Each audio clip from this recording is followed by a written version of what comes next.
आज चिल्ला रहे हैं ना लोग बेरोजगारी बेरोजगारी बेरोजगारी। आज के 50 साल पहले कोई नहीं बोलता था कि बेरोजगारी है। क्यों? क्योंकि सबका काम फिक्स था कि आपको यही करना है भाई, परंपरा से फिक्स था। YouTube पर चैनल को सब्सक्राइब कर लीजिएगा। दोस्तों, जय श्रीमन नारायण, जय श्री राधे राधे राधे। गुरुजी के प्रिय भक्तों, उत्तर प्रदेश के वृंदावन में आयोजित धर्म और आध्यात्मिक चर्चा के दौरान इस युवती ने पुरातन समय से चली आ रही वर्ण व्यवस्था से संपादित कार्यों और विपरीत वर्ण व्यवस्था में हो रहे विवाह को लेकर प्रश्न किया तो पूज्य गुरुजी अनंताचार्य जी महाराज ने विस्तार से समझाते हुए एक महत्वपूर्ण प्रश्न पर जवाब दिया कि पहले देश में कोई बेरोजगारी नहीं थी, वर्ण व्यवस्था के आधार पर कार्य विभाजित थे, लेकिन आज रोजगार को लेकर व्यवस्थाएं बिगड़ गई हैं, जिसके लिए कहीं ना कहीं आप स्वयं जिम्मेदार हैं। दोस्तों, वीडियो को अंत तक जरूर देखिएगा क्योंकि आज की वीडियो बहुत ही ज्ञानवर्धक होने वाली है। और हमारे चैनल को सब्सक्राइब और वीडियो को लाइक और शेयर जरूर करिएगा। राधे राधे। राधे राधे गुरुजी। जी, मेरा दो प्रश्न था। पहला ये था कि जैसे कोई ब्राह्मण को छोड़कर कोई और वैष्णव व्यासपीठ पर बैठकर कथा भागवत श्रीमद् भागवत कथा करवा सकता है? भगवान की कथा सबको कहने का अधिकार है, भगवान का नाम जपने का सबको अधिकार है, पर जो व्यासपीठ से भागवत कहने का जो अधिकार है वो आज से नहीं, अनादि से लिखा है भागवत जी में कि भागवत, देखिए भगवान की कथा तो कोई भी गाए, कोई भी गुणगान करे। मीराबाई भी भगवान का गुणगान करती हैं, रैदास जी भी भगवान का, रैदास जी तो इतने बड़े भक्त हैं, रैदास जी भी तो भगवान का गुणगान करते हैं। परंतु रैदास जी व्यासपीठ पर नहीं बैठे, उन्होंने भगवान का गुणगान तो खूब किया है, परंतु लिखा है भागवत जी में, विरक्तो वैष्णवो विप्रो वेद शास्त्र विशुद्धिकृत दृष्टांत कुशलो धीरो वक्ता कार्योति निष्प्रहा। उसी प्रकार जब अनुष्ठान कराएंगे तो वो ब्राह्मण ही करेगा। बेटी का विवाह कराते हो तो बेटी का विवाह कराने में जो मंत्र पढ़ने वाला होगा वो ब्राह्मण ही होगा। सत्यनारायण भगवान की कथा कहने वाला जो होगा वो ब्राह्मण ही होगा। कुछ कार्य ऐसे हैं, आजकल तो देखो सबके कार्य सब करने लग गए। जैसे आप बाल बनवाने जाओ, सेविंग कराने जाओ, तो आजकल तो बहुत लोग सेविंग का काम कर रहे हैं, पर पहले एक ही समाज को काम मिला था, केवल नाई ही सेविंग का काम करता था, कुम्हार ही घड़े का काम, माटी का काम करता था, लोहार ही लोहे का काम करता था, सोनार ही सोने का काम करता था। पहले सब व्यवस्थाएं बनी थी, ये व्यवस्था थी। ये क्या थी? व्यवस्था की काम बटा था, आपको यही करना है। अब आजकल हो क्या रहा है कि Sharma band party, Sharma ji band बजा रहे हैं, जबकि शर्मा जी का काम बैंड बजाने का नहीं है। तो भाई ये तो गलत हो गया। जिसका जो काम था उसको ही करने दो। ये परंपरा हमने नहीं बनाई, परंपरा शुरू से बनी आई है, प्राचीन परंपरा है। ब्राह्मण, जैसे ब्राह्मण को कहा कि ब्राह्मण कभी हल नहीं चला सकता, हल चलाना ब्राह्मण के लिए वर्जित है, ब्राह्मण हल नहीं चला सकता। तो ब्राह्मण के कुछ नियम हैं। क्षत्रियों का धर्म है कि आप युद्ध क्षेत्र से भागिए मत, युद्ध कीजिए। अब क्षत्रियों को बाण बना के कौन देगा? लोहार देगा।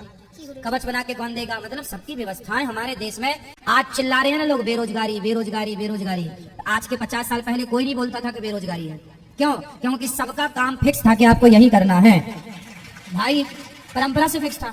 सुनार का फिक्स था, सुनारी करना है, लोहार का फिक्स था, लोहारी करना है, सबका फिक्स था। आज तो कोई का काम कोई है ना। पहले जूते का काम कौन करता था? मोची भाई ही जूता बनाएंगे। अब मोची, अब जूते का काम बहुत लोग कर रहे हैं, पंडित भी कर रहे हैं, छत्री भी कर रहे हैं, वैश्य भी कर रहे हैं। भाई ये तुम्हारा काम नहीं है, उसकी रोजी रोटी क्यों छीन रहे हो? मोची का ही काम है जूते का, तो मोची को बनाने दो जूता, उसका बिजनेस बढ़ने दो, उसका व्यापार बढ़ने दो, उसका काम होने दो। जिसका काम जो है उसको करने दो ना। लोहार को अपना काम करने दो, कुम्हार को अपना काम करने दो, ब्राह्मण को अपना काम करने दो, क्षत्रियों को अपना काम करने। हमारे देश में बताइए, सच बताइए, क्या 100 साल पहले, 70 साल पहले बेरोजगारी थी हमारे देश में? जी नहीं। क्यों नहीं थी? सब व्यवस्थित था। अब होता क्या है, पंडित जी का काम, बाकी लोग सोच रहे हैं कि हम भी भागवत सुनाने लग जाएं, हम भी काम करने लग जाएं। भाई जिसका जो कार्य है उसी को करने दिया जाए। दूसरे का कार्य दूसरा नहीं कर सकता, दूसरे के लिए दूसरे का कार्य बना ही नहीं है। अब मैं डॉक्टर का कार्य डॉक्टर ही ना करेगा। अब आप मेरे से कहो कि सुई लगा दो तो लगाऊंगा तो मर ही जाएगा आदमी, है? मेरे से सुई लगाना नहीं आता, वो डॉक्टर का काम है, पैसे से वो डॉक्टर है, वो लगाएगा। तो जिसका काम जो है उसका कार्य वही करेगा। इसलिए भगवान का गुणगान कोई भी गा सकता है, भगवान की कथा कोई भी कह सकता है, पर जो अनुष्ठान है वो केवल ब्राह्मण ही करेगा, तब सामने वाले को उसका फल प्राप्त होगा। जी, दूसरा प्रश्न ये था कि जैसे कोई वैष्णव है और उसी की जाति की कोई वैष्णव नहीं मिल रहा है, तो क्या वो किसी और जाति का वैष्णव से शादी कर सकता है? आपको शादी करनी है? जी नहीं, अभी नहीं। फिर किसके लिए पूछ रहे हैं? जी मेरे घर में कोई रिलेशन है, उनको ऐसा। तो लड़का किस समाज का? लड़की है आपके परिवार की? ये लड़का है? जी लड़की। लड़की। हाँ, तो उनका जो लड़का है वो किस समाज का है? जी कोई और। कोई और मतलब ब्राह्मण क्षत्रिय? वजह से आप क्या है, ब्राह्मण क्षत्रिय क्या है? जी हम लोग चौरसिया हैं। हाँ, तो फिर वो लोग कुछ और हैं। ब्राह्मण क्षत्रिय वैश्य क्या है वो लोग? वो लोग पासवान हैं। अच्छा, तो देखो हमारे यहाँ जो व्यवस्था बनी है, जी व्यवस्था तो ये है कि ब्राह्मणों का विवाह ब्राह्मण में ही होना चाहिए। इसका साइंटिफिक अभी कारण मैं बोलूंगा। क्षत्रियों का विवाह क्षत्रियों में, वैश्यों का विवाह वैश्यों में, शूद्रों का शूद्रों में। कारण जानते हैं क्यों? कारण इसका बहुत बड़ा ये है कि ब्राह्मणों की परंपराएं ना ब्राह्मण लोग समझते हैं। मैं ब्राह्मण हूँ तो मेरी पत्नी भी ब्राह्मण परिवार से है, तो वो भी उस परंपरा को मानती आई है, वो भी वही चीज, वो भी गाय को माता मानती है, हम भी गाय को माता मानते हैं। उनके यहाँ भी तुलसी की पूजा होती थी, हमारे यहाँ भी तुलसी की पूजा होती है।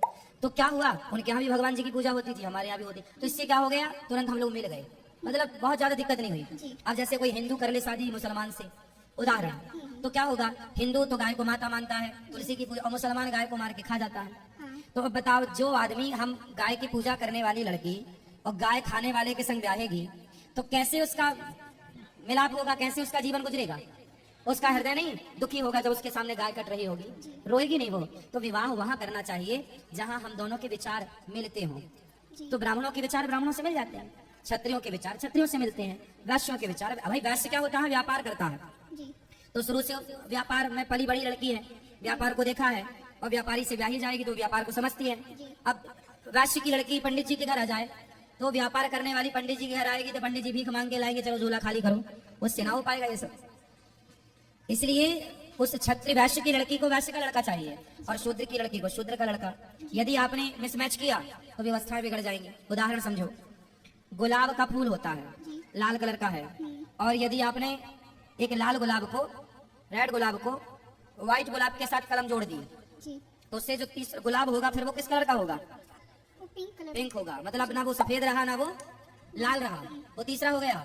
उसी प्रकार जब ब्राह्मण का लड़का होगा और क्षत्रिय की लड़की होगी, या वैश्य की लड़की होगी, या कोई भी होगा, तो क्या होगा, जब पुरुष अलग जाति का, स्त्री अलग जाति का, दोनों का मिलान हुआ, फिर जो तुम्हारी संतान हुई, अब आप बताओ कि ब्राह्मण यदि लड़का है और माँ वैश्य है, और उनका जो संतान हुई, फिर वो वैश्य होगा कि ब्राह्मण होगा? लड़का क्या होगा? वो बच्चा क्या होगा? वो तीसरा हो जाएगा। व्हाइट गुलाब और रेड गुलाब मिला तो पिंक हो गया। बस वही है कि जब अलग अलग लोग जुड़ के कार्य करते हैं तो फिर वो वर्ण संकरी कहलाएगा, और उस संतान से तुम्हारे पितर पानी कभी नहीं ग्रहण करेंगे। शास्त्र प्रमाण है, वर्ण संकरी संतान से पितर पानी नहीं लेते। मीन से जो श्राद्ध करते हैं ना, पिंडदान, तर्पण, वो तर्पण करने का अधिकार उस बच्चे को नहीं है। वो बच्चा तर्पण करने का अधिकारी नहीं है, वो पितरों को पानी नहीं दे सकता। तो फिर वो वर्ण संकरता आई, और समाज में ऐसी वर्ण संकरता, ऐसे वर्ण संकरी लोग समाज के लिए, परिवार के लिए नुकसानदायक है। इसलिए शुद्ध पिता हो, शुद्ध माँ हो, तब शुद्ध संतान होगी। आज आपसे बात करके बहुत अच्छा लगा। आप आसनसोल में आए थे तो वहाँ भी मैं मैट लेने को चाही थी। बात समझ में आ गई आपको? हाँ जी। तो जो आपके रिश्तेदार हैं वो उनको समझा पाओगी आप? हाँ हाँ बिल्कुल। और वो मान जाएंगे? हाँ मान जाएंगे। फिर ठीक है, मनाने की कोशिश करूंगी। ठीक है। मेरे घर पे माँ और मेरे भाई बहन, उन्हें राधे राधे कर दीजिए। सबको राधे राधे राधे। जी गुरु जी।